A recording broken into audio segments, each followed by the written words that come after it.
It's the Real News Network. I'm Sharmini Pearce coming to you from Baltimore. On Tuesday, July 12th, Bernie Sanders joined Hillary Clinton at a rally in New Hampshire, and as he's promised very early in his own campaign, officially endorsed the Democratic Party's presumptive nominee, Hillary Clinton. Following that, one of Bernie Sanders' own campaign surrogates and member of his platform committee, Cornel West, endorsed Green Party's Jill Stein for president instead of Hillary Clinton.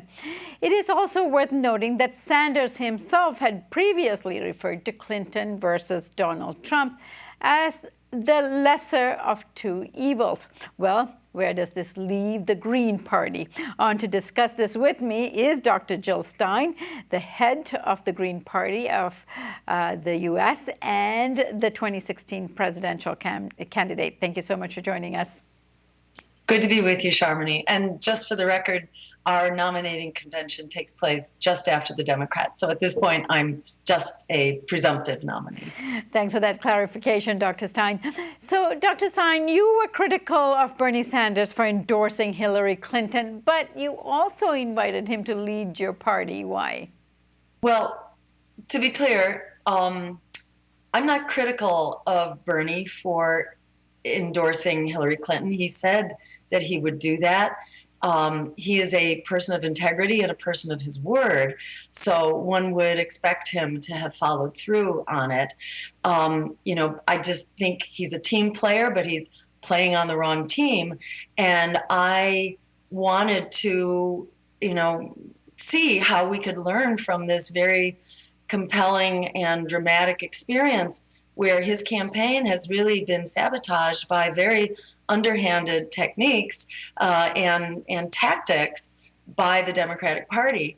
I wanted to offer him the possibility of growing in this political moment of incredible, unprecedented crisis where same old is not working out for us. And it's just been, really played out in a very, tragic way with the destruction of his campaign.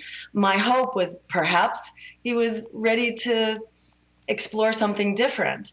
I'm not surprised, and I wouldn't hold it against him for, maintaining his commitment and his particular strategy. I don't agree with it, but I'm not critical of him for it. I just don't think it's the strategy to move us forward. And when he endorsed Hillary, it was as if he gave permission to his supporters to keep going, building this revolution, not inside of the counter-revolutionary party of the Democratic Party, but to keep going outside of it, to look at the impact that it's had on the race. And, my hope was that we could do something together. I cannot offer, the presidential nomination to him. That's up to the delegates of the Green Party. But if he were to make the case for why we truly need independent politics, why we need what the Green Party represents, non-corporate politics of, by, and for the people, a political party that supports the agenda of revolution rather than the counter-revolutionary agenda of the Democratic Party. If Bernie saw the light on that and was able to make the case for building through the vehicle of independent politics in the Green Party, he would have, I think, a very good chance of persuading the delegates and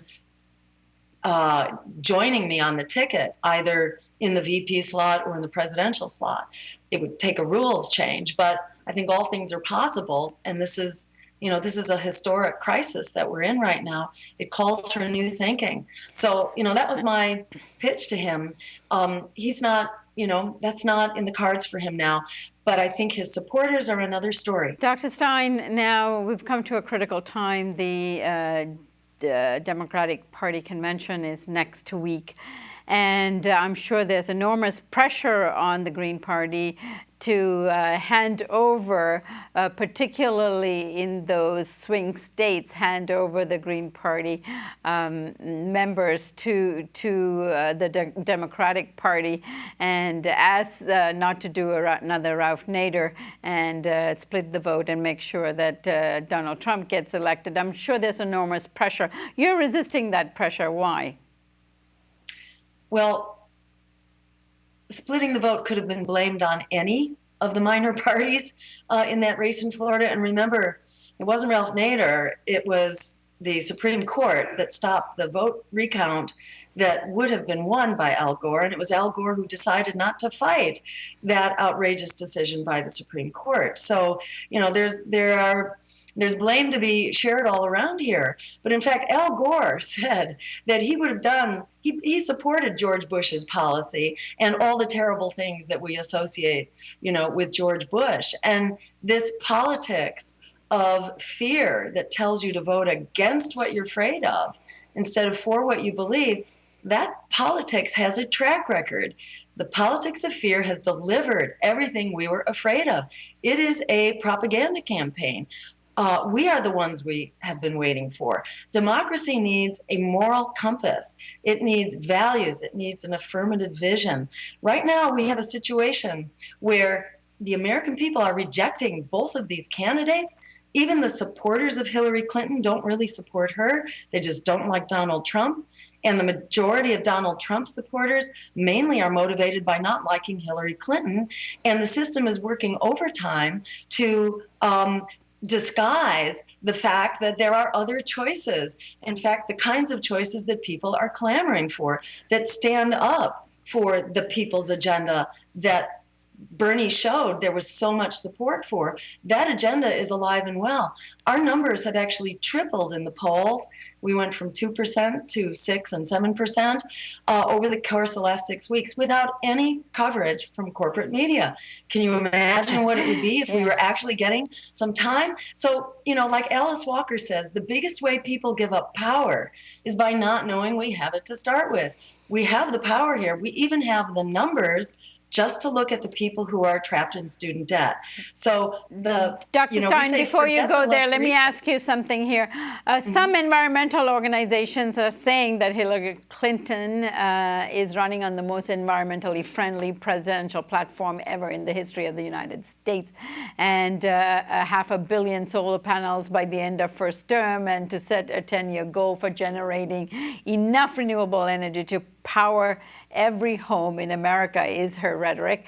Now, I'm wondering how you respond, not to her, but to the environmental organizations that have endorsed her. You know, I think it's really important to have an honest conversation here. You know, getting 100% renewable electricity only gets us 30% of the way to where we need to go. We need to get to 100% clean renewable energy, and that's not just electricity, it's transportation, it's heating our homes, it's all of the uses of electricity. Right now, we are on a crash course for disaster.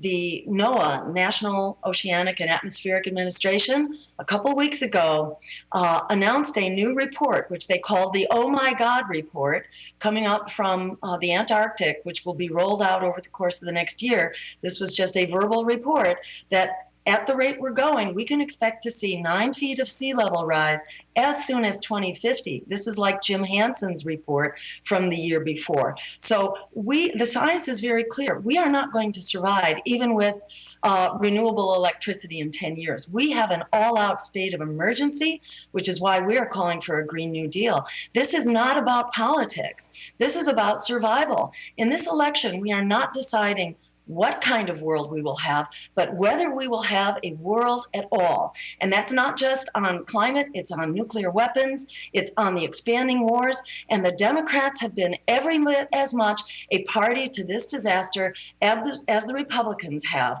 including when Barack Obama had 2 Democratic houses of Congress, and we adopted all of the above, which was actually worse for the climate, to look at the massive escalation of extraction all over the world, including Hillary Clinton, who set up her Office of Fracking. And from her double talk, it's very clear she is not going to restrict fracking. And even the Democratic Party platform, which is just a non-binding document to start with, even that wouldn't say we've got to ban fracking or that we have to stop the Trans-Pacific Partnership, which will also make it impossible for us to promote clean renewable energy. So you're not going to fix this around the margins, especially with a candidate who has been really the representative of the predatory banks and of the fossil fuel giants and the war profiteers. She may talk the talk, but she has a very clear track record. We, the people here, have to say no to this politics of fear, say no to the lesser evil, reject the lesser evil, and stand up and fight for the greater good like our lives depend on it. Because they do. The clock is ticking. Democracy needs a moral compass, and we have to be that moral compass. Together we are unstoppable. We need to make this so. Dr. Stein, next week you're on your way to the Democratic National Convention. You're going to be head-on with the party, and you're planning a series of activities. Tell us what they are and where people could go to participate in those events. So as you know, things are still quite fluid, and there are many plans that are in the making. But I can tell you that on Monday, the 25th, we will be participating in the March for Our Lives, which is the one march that the city of Philadelphia tried to stop by denying them a permit, and the ACLU helped them get that permit. So we will be marching, and we'll be marching through the blighted areas of Philadelphia together with all of those people, the poor, the unemployed, those who are hurting for health care, all the people who are being thrown under the bus. Come march with us, because that's most of us these days. We'll be marching from City Hall starting at 3 p.m. on Monday afternoon, and that march will wind up at the doorstep of my campaign's Power to the People rally. So come and hear Immortal Technique, who will be performing along with other hip-hop performers, and a variety of people will be speaking there, so come and join us for that. There will be a variety of additional events as well, including events on Wednesday night when there will be a lot of action. There will be a people's conference, I believe, on the Saturday before. Let me urge you to go to our website, jill2016.com, and we will have posted the full calendar of events. So you can join us at the Real People's Convention that will be out in the streets, changing the direction of this country, of this world, and of this presidential election. Come and join us. Dr. Stein, I thank you so much for joining us. Thank you, Sharmini. Great talking. And thank you for joining us on the Real News Network.